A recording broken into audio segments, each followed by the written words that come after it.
West Bengal Murshidabad దాడుల్లో అతిపెద్ద twist వచ్చింది. మన ఇంటెలిజెన్స్ ఏజెన్సీ అయిన రా ఇచ్చిన ప్రాథమిక సమాచారం ప్రకారం బీఎస్ఎఫ్ ఇంటెలిజెన్స్ అనుమానం ప్రకారం బంగ్లాదేశ్ కు చెందిన 2 ఉగ్ర సంస్థలు వెస్ట్ బెంగాల్లో ఉన్న స్లీపర్ సెల్స్ కు యువతకు వీడియో కాల్స్ చేసి ఫోన్ కాల్స్ చేసి రెచ్చగొట్టారంట. లాస్ట్ ఇయర్ ఆగస్ట్ లో షేక్ హసీనాకు వ్యతిరేకంగా స్టూడెంట్ ప్రొటెస్ట్ జరిగింది కదా, సేమ్ అదే మోడస్ ఆపరండైలో సేమ్ అదే పద్ధతిలో ముర్షిదాబాద్ లో స్టూడెంట్స్ మరియు యువత అల్లర్లు చేశారు. ఈ ఫోటోస్ చూడండి. ప్రతి ఒక్క దాడుల్లో సపరేట్ గా 10 మంది లేదా 15 మంది స్టూడెంట్స్ ఉన్నారు. వీళ్ళు బ్యాగ్స్ వేసుకొని, మాస్క్ పెట్టుకొని, హెల్మెట్స్ పెట్టుకొని కనిపించారు. ఈ యువత పబ్లిక్ ప్రాపర్టీస్ ను ధ్వంసం చేయడం, ఇళ్ల పైన, షాప్స్ పైన దాడులు చేయడం వంటివి చేస్తున్నారు. Same to same Sheikh Hasina పైన ఎలా ప్రొటెస్ట్ జరిగిందో సేమ్ అదే విధంగా ఇక్కడ చేస్తున్నారు. ఈ స్టూడెంట్స్ బంగ్లాదేశ్ నుండి ఇల్లీగల్ గా నదీ మార్గం ద్వారా వెస్ట్ బెంగాల్లో చొరబడ్డారు. కొన్ని రోజులు మద్రసాలో ఉన్నారు. ఈ గొడవ స్క్రిప్ట్ ఆల్రెడీ వీళ్ళ దగ్గర ఉంది. ఈ స్క్రిప్ట్ ను మొహమ్మద్ యూనిసే రాసాడా అనేది తేలాలి. సమయం చూసుకొని వీళ్ళు దాడి చేశారు. అసలు వఫ్ బోర్డును రద్దు చేయలేదు. వఫ్ బిల్ లో మార్పులు చేర్పులు తీసుకొచ్చారు. వఫ్ బిల్ ను సవరించారంతే. దీనికోసం ఇంత పెద్ద గొడవ చేయడం అవసరం లేదు. సుప్రీంకోర్టులో వెళ్లి పిటిషన్ వేస్తే దీన్ని మారుస్తారు. లేదా నెక్స్ట్ టర్మ్ లో మమతా దీదీ పార్టీ గెలిస్తే ఈ కొత్త బిల్ ను వెనక్కి తీసుకుంటారు. అంతేగాని హిందువుల పైన దాడి చేయడం ఎందుకు? పబ్లిక్ ప్రాపర్టీస్ ను ధ్వంసం చేసేంత అక్కడ ఏముంది? మొహమ్మద్ యూనిస్ భారత్ పైన తన కడుపు మంటను తీర్చుకుంటున్నాడు. ఇక్కడ మొహమ్మద్ యూనిస్ అనేవాడు చిరు వడ్డీ వ్యాపారి. తానిచ్చిన అసలును ఎలాగైనా వడ్డీతో సహా లాక్కునే మనస్తత్వం ఉన్న వ్యక్తితను. 2011 లో ఎప్పుడో షేక్ హసీనా ఇతని పైన కేసు వేసింది అని చెప్పి షేక్ హసీనాను ప్లాన్ చేసి గద్దె నుండి దింపాడు. షేక్ హసీనా దేశం వదిలి పారిపోయేలా చేశాడు మొహమ్మద్ యూనిస్. ఇప్పుడు మొహమ్మద్ యూనిస్ ఛాతీ పైన భారత్ గుద్దుతూ వస్తోంది. మొహమ్మద్ యూనిస్ కంటి మీద కునుకు లేకుండా చేస్తోంది కాబట్టే మొహమ్మద్ యూనిస్ తన కడుపు మంటను తీర్చుకుంటున్నాడు. మొన్న ఇండియా ఏం చేసింది? బంగ్లాదేశీ వ్యాపారస్తులు మన ఓడరేవులను, మన ఎయిర్పోర్ట్స్ ను వాడకూడదు అని ట్రాన్స్షిప్మెంట్ బ్యాన్ ను విధించింది. దీనికి ప్రతీకారంగా మొహమ్మద్ యూనిస్ ఇలా చేశాడా? షేక్ హసీనాకు భారత్ ఆశ్రయం ఇచ్చింది. ఇది కూడా మొహమ్మద్ యూనిస్ కు నచ్చలేదు. బంగ్లాదేశ్ ను భారత్ అన్స్టేబుల్ చేస్తూనే ఉంది. మొహమ్మద్ యూనిస్ బంగ్లాదేశ్ కు ప్రైమ్ మినిస్టర్ అవ్వాలి అనుకున్నాడు. కానీ భారత్ ఉండగా మొహమ్మద్ యూనిస్ ప్రైమ్ మినిస్టర్ కాలేడు. భారత్ కారణంగా యూనిస్ యొక్క కలలు సాకారం కావడం లేదు కాబట్టే యూనిస్ ఇదంతా చేస్తున్నాడా? ఈ కడుపు మంటతో యూనిస్ ప్రొటెస్ట్ చేయడంలో సిద్ధహస్తులైన బంగ్లాదేశీ స్టూడెంట్స్ ను రంగంలో దింపాడా? అమెరికన్ స్టూడెంట్స్ ఏఐ తయారు చేయడంలో సిద్ధహస్తులు. ఇండియన్ స్టూడెంట్స్ సాఫ్ట్వేర్ విషయంలో చాలా టాలెంటెడ్ గా ఉంటారు. చైనీస్ స్టూడెంట్స్ బిజినెస్ లో experts. But Pakistani, Bangladeshi students రాళ్లు విసరడంలో, పెట్రోల్ తో నిప్పంటించడంలో, రోడ్స్ పైన ప్రొటెస్ట్ చేయడంలో, దాడులు చేయడంలో, విద్రోహాలు చేయడంలో ఎక్స్పర్ట్స్. ఈ ఉన్మాదులు దాదాపు 15 గ్రామాల్లో ఉన్న హిందూ మైనారిటీ సోదరీ సోదరులపైన విరుచుకుపడ్డారు. దీని వెనుక బంగ్లాదేశ్ ఉంది అన్న విషయం నేను 2 రోజుల ముందు చేసిన వీడియోలో ఆల్రెడీ చెప్పాను. దీని వెనుక మొహమ్మద్ యూనిస్ ఆశీర్వాదం ఉంది అని చెప్పా. మెయిన్ ఛానల్స్ లో వచ్చే న్యూస్ కంటే మన ఛానల్ కొంచెం ఫార్వర్డ్ గానే ఎప్పుడూ ఉంటుంది. క్వాలిటీ కంటెంట్ విషయంలో కాంప్రమైజ్ అనేది ఉండదు. ఈ వీడియోలో అసలు మొహమ్మద్ యూనిస్ బంగ్లాదేశ్ నుండి 2 ఉగ్రవాద సంస్థలను వెస్ట్ బెంగాల్లో గొడవలు చేయడానికి ఎలా దించాడో చెప్తా. వీడియో చాలా ఇంట్రెస్టింగ్ గా ఉండబోతోంది. దయచేసి లైక్ చేయండి, కమెంట్ చేయండి. మొహమ్మద్ యూనిస్ పైన భారతదేశ ప్రభుత్వం యాక్షన్ అయినా తీసుకోవాలి. లేదా బంగ్లాదేశ్ లో ఉన్న రా వింగ్ ను యాక్టివేట్ చేసి యూనిస్ ను అమెరికా లేదా లండన్ కైనా పంపాలి. ఈ ముసలోడు రోజు రోజుకి నాన్ సెన్స్ లాగా తయారయ్యాడు. రాతో పాటు ఇండియన్ ఆర్మీ యొక్క బార్డర్ సెక్యూరిటీ ఫోర్స్ యొక్క ఇంటెలిజెన్స్ అనుమానిస్తున్న విషయం బంగ్లాదేశ్ కు చెందిన జమాతుల్ ముజాహిద్దీన్ బంగ్లాదేశ్, షార్ట్ కట్ లో JMB, and Ansarullah Bangla team, short cut లో ఏబిటి, ఈ 2 సంస్థలే ఇదంతా చేయించారు. ఈ 2 సంస్థలను షేక్ హసీనా బ్యాన్ చేసింది. ఇండియా కూడా వీళ్ళు ఉగ్రవాదులని చెప్పి ఈ 2 సంస్థలని బ్యాన్ చేయడం జరిగింది. షేక్ హసీనా పైన స్టూడెంట్ ప్రొటెస్ట్ జరిగింది కదా, ఆ స్టూడెంట్స్ ప్రొటెస్ట్ కు సపోర్ట్ చేసింది కూడా ఈ 2 సంస్థలే. Sheikh Hasina last year August లో పారిపోయిన తర్వాత హిల్లరీ క్లింటన్ ప్రాణమిత్రుడు, నోబెల్ ప్రైజ్ గ్రహీత ద గ్రేట్ మొహమ్మద్ యూనిస్ బంగ్లాదేశ్ లో ఎంట్రీ ఇచ్చాడు. అమెరికా ఆశీర్వాదంతో, జో బైడెన్ అండతో నెపోటిజం హీరోలాగా యూనిస్ బంగ్లాకు హీరో అయ్యాడు.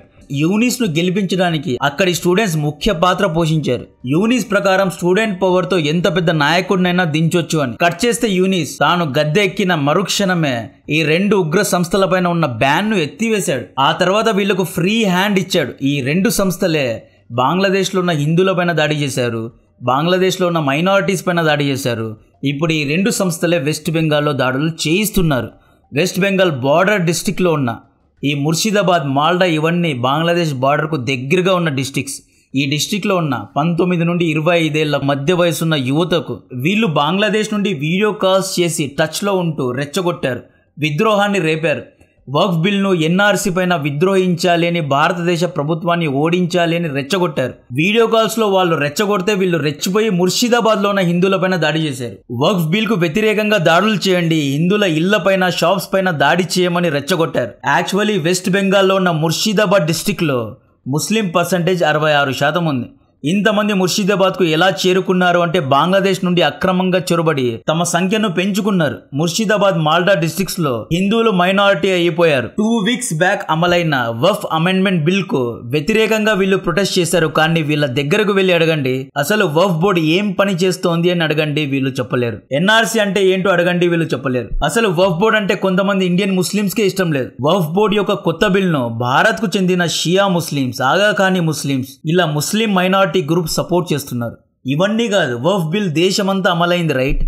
కేవలం వెస్ట్ బెంగాల్ బార్డర్లోనే ఎందుకని గొడవలు జరుగుతున్నాయి, ఎందుకని హైదరాబాద్లో, బెంగళూరులో, యూపీలో గొడవలు జరగడం లేదు? దీని వెనక డెఫినెట్ గా విదేశీ శత్రువులు ఉన్నారు. మొహమ్మద్ యూనిస్ వెళ్తూ ఇండియా పైన లాస్ట్ కార్డ్ ను ప్లే చేశాడా? వెస్ట్ బెంగాల్లో ఎంతమంది బంగ్లాదేశీ స్లీపర్ సెల్స్ ఉన్నారు అనే ఎగ్జాక్ట్ నంబర్ లేదు. స్లీపర్ సెల్స్ అంటే వీళ్ళు బంగ్లాదేశ్ లోని కొన్ని సంస్థల ద్వారా ట్రైనింగ్ తీసుకొని ఇండియన్ బార్డర్ ను అక్రమంగా దాటి వెస్ట్ బెంగాల్లో, నార్త్ ఈస్ట్ వంటి రాష్ట్రాల్లో సెటిల్ అవుతారు.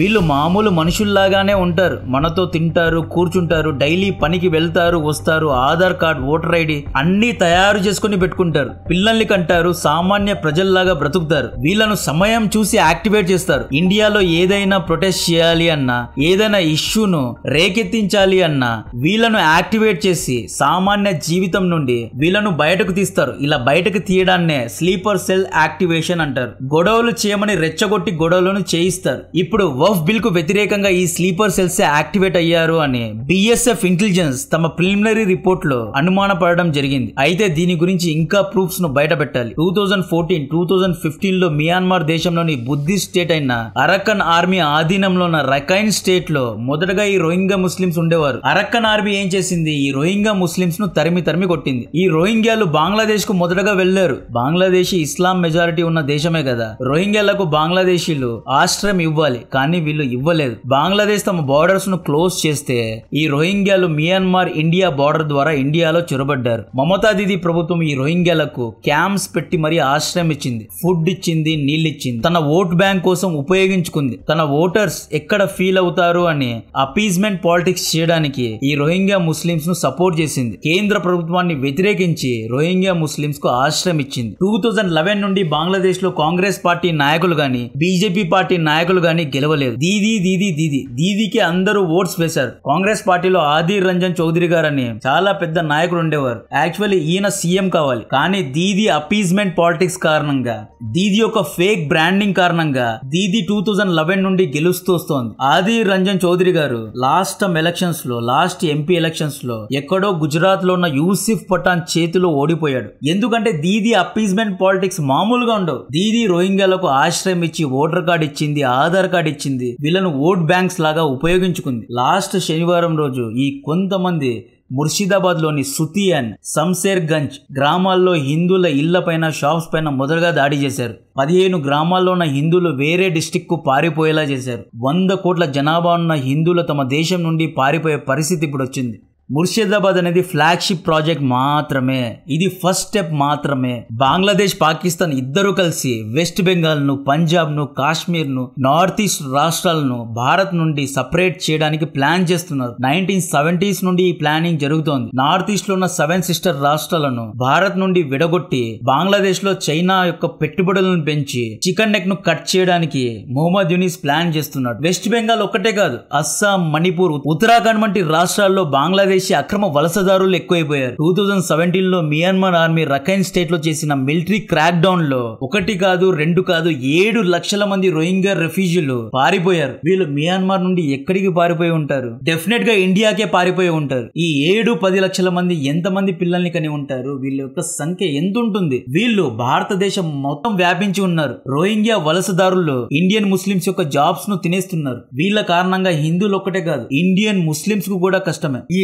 రోహింగ్యాలు గోవా వరకు చేరుకున్నారు. మీరు గోవా యొక్క బాగా బీచ్ వెనకున్న హోటల్స్ కు వెళ్లి చూడండి. అక్కడున్న పీజీలు, హోటల్స్ లో అందరూ బంగ్లాదేశీ వలసకారులే ఉంటారు. వాళ్ళు ఇండియన్స్ కాదు. డెఫినెట్ గా వాళ్ళ ఆధార్ కార్డులు చెక్ చేయండి. వాళ్ళు డెఫినెట్ గా ఇండియన్స్ కాదు. 2017 లో మమతా బెనర్జీ కేంద్ర ప్రభుత్వానికి వ్యతిరేకంగా రోహింగ్యాలను సపోర్ట్ చేస్తూ వీళ్ళందరికీ ఆశ్రయం ఇచ్చింది. అప్పుడు మమతా దీది ఆశ్రయం ఇచ్చిన రోహింగ్యాలు స్లీపర్ సెల్స్ ఇప్పుడు ముర్షిదాబాద్ డిస్టిక్ లో మెజారిటీ అయ్యారు. హిందువులు మైనారిటీ అయిపోయారు. వీళ్ళు మైనారిటీగా ఉన్నప్పుడు డెమోక్రసీ, మానవత్వం, దయ, ఆశ్రయం ఇవన్నీ అడుగుతారు. వన్స్ మెజారిటీకి వెళ్లిపోతే డిక్టేటర్షిప్, ఎథనిక్ క్లెన్జింగ్ వైపు అడుగులు వేస్తారు. మొన్న వెస్ట్ బెంగాల్ లో జరిగింది కమ్యూనల్ వైలెన్స్ కాదు, స్లీపర్ సెల్స్ యాక్టివేట్ అయితే ఎలా ఉంటుందో చూపించారు. అమెరికాలో ట్రంప్ ఏం చేస్తున్నాడు? ఎవరెవరైతే అమెరికాకు, ఇజ్రాయెల్ కు విరుద్ధంగా ప్రొటెస్ట్ చేస్తున్నారో అటువంటి వారిని డిపోర్ట్ చేస్తున్నాడు. ఏలియన్ యాక్ట్ అని తీసుకొచ్చి అక్రమ వలసదారులను తరిమేస్తున్నాడు. అమెరికన్ బార్డర్స్ అన్నిటినీ టైట్ చేశాడు. ఇప్పుడు అమెరికాకు ఎవరు అక్రమంగా వెళ్ళడానికి లేదు. ట్రంప్ ఆశ్రయం లేదు, ఏమీ లేదు. ఎవరు అమెరికాకు రావద్దు అంటున్నారు. ఎవరి కంట్రీ యొక్క ఇంట్రెస్ట్ వాళ్ళది. ట్రంప్ అమెరికన్ ఇంట్రెస్ట్ ను చూస్తున్నాడు. సేమ్ అలాగే ఇండియా కూడా ఇండియన్ ఇంట్రెస్ట్ ను చూడాలి. రెఫ్యూజుల్లే, పాపంలే, వాళ్ళ దగ్గర ఇల్లు లేదని మనం ఆశ్రమిస్తే రేపు వీళ్ళు మన ఇళ్లపైనే దాడి చేస్తారు. దీనికి ముఖ్య ఉదాహరణ ముర్షిదాబాద్ దాడులు. మనం అప్పట్లో ఏమనుకున్నాం? పాపం వాళ్ళకు ఇల్లు వాకిలి లేదు అని వాళ్ళకు ఆశ్రయం ఇస్తే ఇప్పుడు ఏం జరిగింది? మనపైనే దాడి చేస్తున్నారు. వెస్ట్ బెంగాల్ పోలీసులు ఈ హింసను కంట్రోల్ చేయలేకపోయారు అంటే అవతలి వాళ్ళు ఎంత స్ట్రాంగ్ గా ఉండాలి. ప్రొటెస్టర్ కు భయపడి వెస్ట్ బెంగాల్ పోలీసులు ప్రజలను రక్షించడానికి ముందుకు రాలేదంట. ఈ విషయాలన్నీ వెస్ట్ బెంగాల్ ప్రజలే చెప్పారు. ఆ పెద్దావిడ పెత్తనంలో వెస్ట్ బెంగాల్ గుండాల చేతికి వెళ్లిపోయింది. ఒక వీడియోలో ఒకడు గన్ పట్టుకుని రోడ్డు మీద వెళ్తున్నాడు. అతన్ని చూసి అందరూ భయపడుతున్నారు. వెస్ట్ బెంగాల్లో పోలీసులే లేరా? టీఎంసీ పార్టీ గూండాల కింద పోలీసులు ఉన్న పరిస్థితి. ముర్షిదాబాద్ ప్రొటెస్ట్ వెనుక ఎవరున్నారు? ఒకవేళ బంగ్లాదేశీలు ఉంటే ఇంటర్నేషనల్ కోర్టులో కేసు వేసి మొహమ్మద్ యూనిస్ ను ఫూల్ ని చేయాలి. మొహమ్మద్ యూనిస్ ను బంగ్లాదేశ్ నుండి గెంటేయాలి. షేక్ హసీనాకు రీఎంట్రీ ఇప్పించాలి. అప్పుడు గానీ మన వెస్ట్ బెంగాల్లో లేదా వెస్టర్న్ స్టేట్స్ లో శాంతి అనేది ఉండదు. ఈ మొహమ్మద్ యూనిస్ గుంటనక్క లాంటి వాడు. ఇతన్ని తక్షణమే అమెరికాకు గెంటేయాలి. ఇటువంటి క్వాలిటీ కంటెంట్ మీకు కనుక నచ్చినట్లయితే దయచేసి వీడియోను లైక్ చేయండి. ఛానల్ ను సబ్స్క్రైబ్ చేసి అందరికీ షేర్ చేయండి. జై హింద్.